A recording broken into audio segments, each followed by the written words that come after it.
My name's Aaron Valentine. I'm 35 years old. I had pretty much a stereotypical family growing up.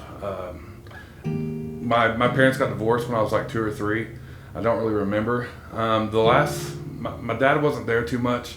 I never really got to see him. The main thing I remember about my childhood is my grandmother had this one of those storm doors with the glass in it, and I remember when he would drive away, I would just be sitting there just banging on the thing, crying.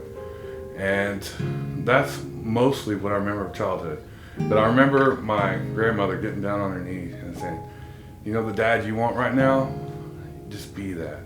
And so that was my goal in life. My goal in life was to be the best dad ever. And as kind of like a rule, I did. I got married when I was like 20, 21, and she was awesome. Our life was great. I became a worship leader, and I was digging life. And then it just got to the point where just church life and church work just got to be crazy. And we had a youth pastor go, and then it's like, "Hey, we need you to pull double duty. You're the youth pastor now. And now we need to do the media ministry." And I'll never forget this. I went online and I took a online survey. It says, do you have adult ADHD? And that's the day it all started.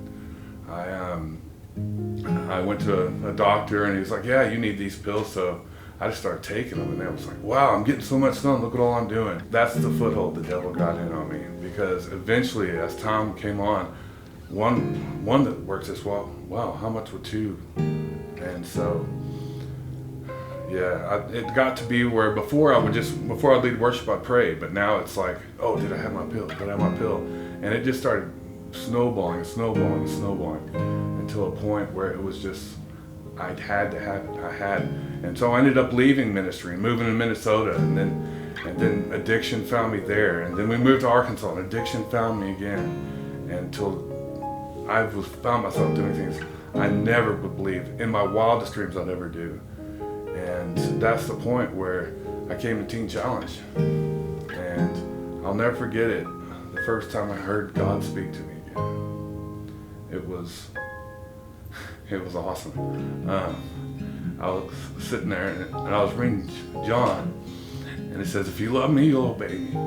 And God said, "When's the last time you obeyed me?" He said, "Do you love me?" And wow, I do. And so, changed my life. God is completely transforming me. I'm obeying God because I love Him, not because I feel obligated to. And it's the best feeling I've ever felt. And I couldn't have done it without Teen Challenge.